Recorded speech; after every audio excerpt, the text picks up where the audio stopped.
రాజారెడ్డి పెళ్లి షర్మిల కొడుకు రాజారెడ్డి పెళ్లి అయితే చాలా వార్తలలో నిలుస్తుంది సార్. ఆయన పెళ్లి అంటే తను ప్రేమించిన అమ్మాయితో పెళ్లి అనగానే అక్కడ నుంచి స్టార్ట్ అయిపోయింది వార్తలు అయితే. సో ఇప్పుడు ఏంటంటే మేనల్లుడి నిశ్చితార్థానికి అసలు జగన్ వెళ్తారా లేదా, ఎవరు వెళ్తారు ఏంటి, అసలు దీన్ని ఎలా అంటే కుటుంబంలో పెళ్ళి, కానీ షర్మిల గారు చూస్తేనేమో కాంగ్రెస్లో ఉన్నట్టు ఒక సమాచారం అయితే మనకుంది. ఇక్కడ కుటుంబంలో అంటే వాళ్ళిద్దరి మధ్యన బంధం తెగిపోయిందా అసలు ఏంటి అనేది తెలియట్లేదు సార్. సో దీని మీద మీరు ఏం చెప్తారు సార్? వాళ్ళ కుటుంబ బంధాలు తెంచుకున్నారు, దూరంగా ఉన్నారు అనేది మాత్రం నేను నమ్మట్లేదు. అది వాస్తవం కూడా కాదు. ఇప్పటికీ కలిసే ఉంటున్నారు, లోటస్ పాండ్లోనే ఉంటున్నారు. ఆ అమ్మాయి బయటికి ఏం వెళ్ళలేదు కదా. మరి అలాగే విజయలక్ష్మి గారు తెగదెంపులు చేసుకొని ఇక్కడికి వచ్చేసింది. కూతురికి అన్యాయం జరిగింది, న్యాయం చేయమని చెప్పని సజ్జల గారి దగ్గరికి వెళ్తే ఆయన లేరని, తర్వాత ఆమె వేరే వాళ్ళకు కూడా చెప్పడం కూడా జరిగిందని, వాళ్ళు ఏదో రాయబారాలు నడుపుతున్నారని, కొంతమంది చేతులు ఎత్తేసారని కూడా ఇంతకుముందు గతంలో చెప్పుకున్నారు. మరి మొన్నటికి మొన్న తెలంగాణ ఎన్నికల ముందు డికే శివకుమార్ గారు కర్ణాటక రాష్ట్ర ఉప ముఖ్యమంత్రి బాధ్యత తీసుకున్నాడు. ఇద్దరి మధ్య సయోధ్య కుదిర్చాడు, రాజీ కుదిరింది అని కూడా ఒక మాట అన్నారు. మరి అవన్నీ నిజాలు అయితే కాలేదు కదా ఇంతవరకు. జరుగుతున్న ప్రచారాలు సహజంగా ఏంటంటే, ఇప్పుడు రాజశేఖర రెడ్డి గారి అమ్మాయి ఒక ముఖ్యమంత్రికి చెల్లెలు కాబట్టి వాళ్ళ ఇంట్లో ఏ కుటుంబ వేడుకలు జరిగినా కూడా ఇవి చర్చనీయాంశమే అవుతాయి. కాబట్టి ప్రస్తుతం ఆమె అక్కడ కాదని తెలంగాణలో వచ్చేసి పార్టీ పెట్టుకొని తెలంగాణలో ప్రచారం చేసింది. ఆ ఉద్దేశంతో వీళ్ళిద్దరి మధ్య కుటుంబ పరంగాను ఆస్తుల పరంగాను కొంత వ్యతిరేకత, ఒకళ్ళ మీద ఒకళ్ళు వ్యతిరేకత ఉన్నారు. దాని గురించి కొట్లాడుకుంటున్నారు, మాట్లాడుకుంటున్నారు అని చెప్తున్నారు. సరే, ఇప్పుడు రాకపోవటమా అతను వస్తాడా రాడా అనేది చర్చనీయాంశం అని చెప్పి మీరు అడిగారు. నిస్సందేహంగా వస్తాడు, అందుట్లో అనుమానమే లేదు. మొన్న వాళ్ళ తండ్రి గారి కార్యక్రమం జరిగితే కొడుకు ఆధ్వర్యంలో విజయలక్ష్మి గారు వెళ్ళారు కదా, కాబట్టి నిస్సందేహంగా వస్తారు. రానితనం అయితే ఉండదు. ఇవన్నీ ప్రచారాన్ని కొన్ని రోజులు వస్తారా ఈ పెళ్ళి అయ్యేంత వరకు రేపు 17వ తారీఖు కదా ఎంగేజ్మెంట్, 17వ తారీఖు అదే రేపు లగ్నాలు 17వ తారీఖు కదా. కాబట్టి ఇంకా 15 రోజులు టైం ఉంది, ఆ రోజు ఈ రోజు కాక. ఈ మధ్యలో 15 రోజుల్లో 1500 సార్లు దీని గురించి మాట్లాడుకుంటూ ఉంటారు. సహజమే అది. అదే సార్, ఇక్కడ ఏంటంటే జగన్మోహన్ రెడ్డి గారు వెళ్ళట్లేదు, భారతి గారు వెళ్తున్నారనే ప్రచారం కూడా జరుగుతుంది. తనకి ఇష్టం లేదు, ఏమంటారు, తన ఆపోజిట్గా చేస్తుంది నాకు అన్ని వర్క్స్ అని చెప్పేసి చాలా జరుగుతున్నాయి సార్ చర్చలు. దానివల్లనే తను రావడం లేదు, భారతి గారు వెళ్తున్నారని ఒక ప్రచారం కూడా జరుగుతుంది. ఇందులో వాస్తవం ఉందంటారా సార్? వైరం భారతి గారితో షర్మిల గారికి, జగన్మోహన్ రెడ్డి గారితో కాదు. ఇది గుర్తుపెట్టుకోండి ముందు. వైరం భారతిరెడ్డి గారితో షర్మిలారెడ్డి గారికి, అవును సార్, అంతేగాని జగన్మోహన్ రెడ్డి గారికి షర్మిల గారికి కాదు. ఇది వాస్తవం. Okay sir. కాబట్టి ఒకవేళ రాకపోతే భారతిరెడ్డి గారు రాకపోవచ్చేమో, కానీ జగన్మోహన్ రెడ్డి గారు అయితే నిస్సందేహంగా వస్తారు. మీరు గుర్తుపెట్టుకొని మళ్ళీ నన్ను ప్రశ్నించండి. ఆ రోజు 17వ తారీఖు 18వ తారీఖు ఆ రోజు తీరు బట్టి మనం మాట్లాడుకుందాం.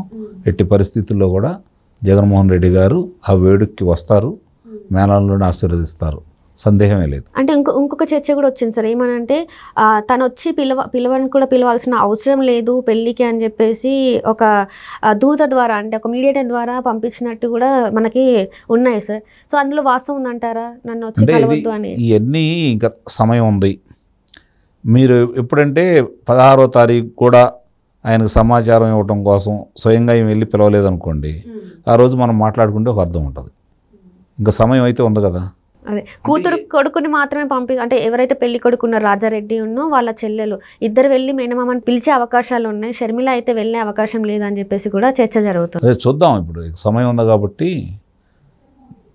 వెళ్తుందనే అనుకుంటున్నాను నేను. షర్మిల గారు ఇంటికి వెళ్ళి అనిల్ గారు, షర్మిల గారు, కుటుంబ సభ్యులందరూ వెళ్ళి విజయమ్మ గారితో సహా వెళ్ళి ఆహ్వానిస్తారని నేను భావిస్తున్నాను. అంటే ఇప్పటి వరకు ఉన్న ఏదైతే వాళ్ళిద్దరి మధ్యన అయితే బంధం తెగిపోయింది అనుకున్న వాళ్ళకి దీంతోనే క్లారిటీ వచ్చేస్తుంది అంటారా సార్? బంధం ఇందాక నేను చెప్పాను, వాళ్ళిద్దరి మధ్య బంధం తెగిపోయిందని నేను ఇప్పటికైతే భావించట్లేదు. అందులో ఎలాంటి సందేహం కూడా లేదు. కొన్ని విభేదాలు ఉంటే ఉండొచ్చు, అవి కూడా పై కనిపించినట్టు విభేదాలు ఉంటాయని అయితే నేను భావించట్లా. ఎందుకంటే వాళ్ళిద్దరి మధ్య బంధం తెగిపోతే, విభేదాలు ఉంటే, మొట్టమొదటి ఇదే గొడవలు జరుగుతూ ఉంటే, ఆ వచ్చి తెలంగాణలో పార్టీని పెట్టింది అన్న మీద కదా పోరాడాల్సింది, కేసీఆర్ గారి మీద కాదుగా. ఇది ఒకటి అర్థం చేసుకుంటే చాలు కదా, వాళ్ళిద్దరికి వైరం పెద్దగా లేదు అని చెప్పుకోవడం కోసం. రెండు విషయాలు. ఇప్పుడు కాంగ్రెస్ నుంచి చేస్తున్నారు కదా. కాంగ్రెస్కి అధ్యక్షురాలుగా తీసుకున్న తర్వాత అప్పుడు మాట్లాడుకుందాం దాని గురించి. ఇప్పుడు దాకా ఏం జరిగింది తెలంగాణలో? ఈరోజు రేపు ఎల్లుండి కాంగ్రెస్ పార్టీలో కలిసిపోతుంది షర్మిల గారు అని అన్నారు. కలవలేదు కదా. ఆమె కర్ణాటక నుంచి రాజ్యసభ పంపిస్తారు, ఆంధ్రప్రదేశ్లో కాంగ్రెస్ పార్టీ అధ్యక్షురాలుగా ఆమె చేస్తారు అని చెప్పని భావిస్తున్నారు. అది జరిగినప్పుడు మనం దాని గురించి అప్పుడు ఇంకొన్ని వివరంగా నేను చెప్తాను. ప్రస్తుతానికైతే ఇప్పుడు నాకు తెలిసినంత వరకు ఇక్కడ జరుగుతున్న పరిణామాలు కనుక మనం స్పష్టంగా ఒక అవగాహనతో కనుక మాట్లాడుకుంటూ ఉంటే ఇవి వేరే వాళ్ళ దృష్టిలో మర్చడానికి తప్ప ఇద్దరికీ వ్యక్తిగతంగా అంత వైరం ఉంటే ఆమె ఆంధ్రాల నుండి పోటీ చేసేది.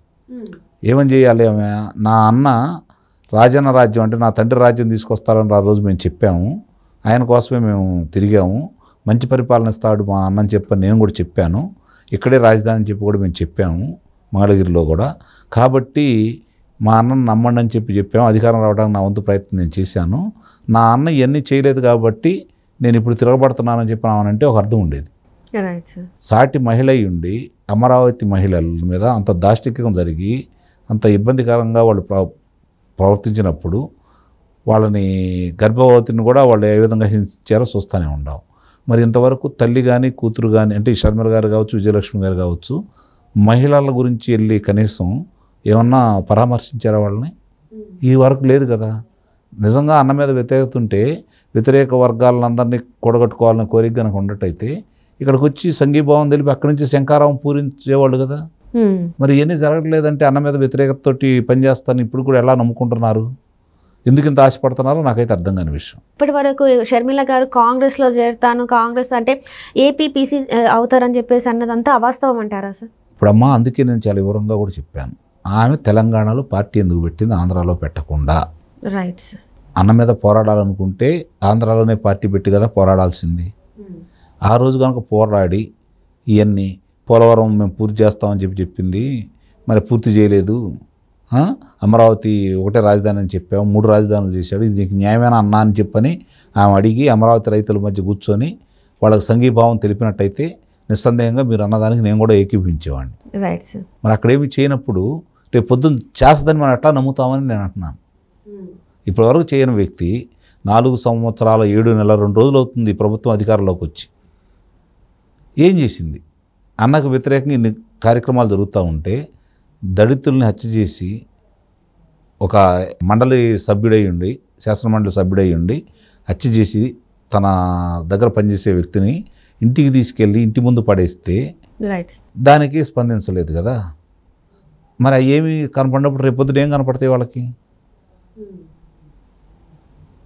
నేను అనేది ఏంటంటే ఇప్పుడు భారతదేశంలో కాదు ప్రపంచంలో కూడా ఇన్ని రోజులు సుదీర్ఘంగా మహిళలు పోరాడుతున్నటువంటి కార్యక్రమం అంటూ ఏదీ లేదు కదా.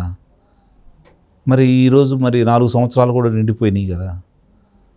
మరి వాళ్ళకి సంఘీభావం తెలపని ఈమె ఎట్లా రేపు పొద్దున ఏం మాట్లాడుతుంది? ఆ రోజు మాట్లాడితే నిస్సందేహంగా దాని గురించి మళ్ళీ మాట్లాడుకుందాం. ప్రస్తుతానికి ఇవన్నీ ఊహాగానాలని నేను భావిస్తాను.